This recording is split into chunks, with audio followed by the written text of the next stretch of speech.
Hello everyone.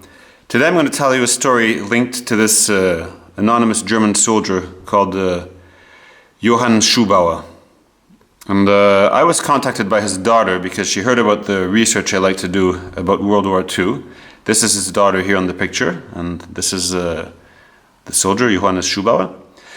And the daughter told me that she had a wedding ring that her father had brought back from World War II. And her father had been stationed in southeastern France. And apparently he found the wedding ring in the house that had been requisitioned by the German army and that he was staying in southeastern France. And he took the ring, or stole it, I'm not sure what we should say. And later he was a prisoner of the Americans, and he managed to keep the ring. And he brought it back home with him, and he died in 1963. And then the daughter kept it until nowadays. And it's kind of strange because he stole the ring, as I said. But at the same time, he didn't sell it, he didn't melt it, he kept it even as a POW. You can imagine as a prisoner of war, he could have traded that ring for food or for something more important to him. And even his daughter kept it for another, more than 50 years. And then she contacted me and she said, I want this ring to go back to France, and I'd like you to find the family of the people who this ring belongs to. So wedding rings usually just have initials on them. And I figured this is going to be mission impossible, but whatever, it's worth a try, and if it won't work, well then, I'll have a gold wedding ring, and it'll be a nice souvenir from this German soldier as well. So I told her send the ring over, and a bit later it arrived in the mail, and this is what the ring looked like. And let's take a look at the inscriptions on the ring. So what it says here is a woman's name, so Jeanne Henri-Robert. And then it has the man's name as well, Paul Reynaud. And then it has a date, February 14th, 1912. So the first thing that came to my mind here, see, this says Paul Reynaud.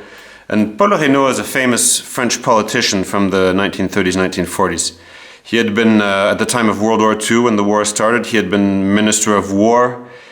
He had been Président du conseil in French. I'm not sure what that is in English, like President of the Council or something. Anyway, he was a very, very important politician, but that's just a name. And Paul Reynaud is not a rare name, so I figured it's probably just, a homonym, somebody who has the same name but is not the same person. So I decided to try to research the ring, and the first thing I did was type the name on Google.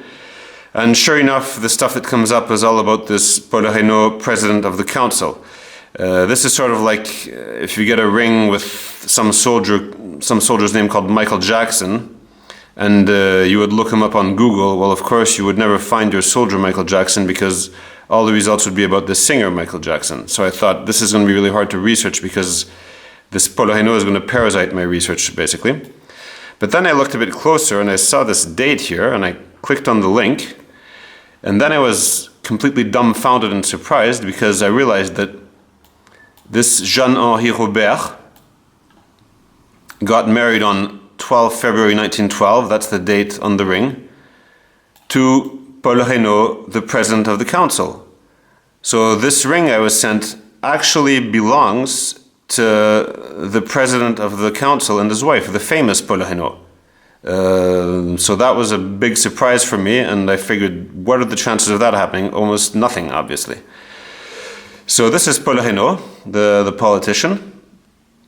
He was a French politician, so he had a few girlfriends and stuff. And when I read his story on Wikipedia, I saw that by 1940 he wasn't even with his wife Jeanne Henri-Robert anymore. He was with a mistress, and he actually had a car accident with the mistress, and the mistress got killed in the accident, so it was quite a tragic story. And this is his wife, so Jeanne Henri-Robert, and considering the size of the ring quite obviously must have belonged to her, not to him. And she also has her own Wikipedia page that made me understand the whole story. What it says here is that during the war, she was in Paris, and she hid this Jewish woman called Gisèle Gonse-Boas. And then they went to southern France in what was called the Free Zone at the time, and St Maxime, where she had a house, and she hid this Jewish woman in the house. And then the Jewish woman was ill, so they went back to Paris, and then she ended up being captured and imprisoned, this Jeanne Henri-Robert. And St Maxime, that's in southeastern France, and on the coast, and that is most certainly where the German soldier must have found this ring, in the house. And for having helped this Jewish woman, Jeanne Henri-Robert, as you can see, has been recognized by Yad Vashem, and she's considered as a righteous among the nations. So this is really ironical when you think about it. There had been this French woman, she was hiding this Jewish woman in her house, and then just a few months later, the German army was there in the same house, and some German soldier found her ring and took it. So thanks to the fact that this is a famous family, I was able to track down family members basically within a few minutes of Googling. And I managed to find the granddaughter of Paul Reynaud and Jeanne Henri-Robert. They want to kind of stay anonymous, so they hid their faces on the pictures here. But I went to see them in their house and handed the ring back to them. The granddaughter is somebody who's very interested in genealogy and stuff, so this was a really neat story for her as well. And here you can see me handing back the ring and also the picture of Johannes Schubauer.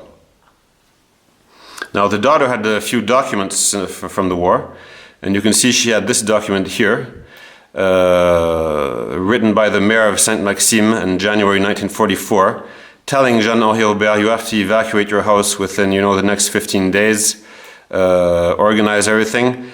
And then at the end of the letter here it says, any delay in evacuating the house would cause very severe sanctions for the entire population. So that's the kind of nice letters that you would receive during the war, telling you to leave your house within the next few days, otherwise there'll be severe sanctions for the whole village.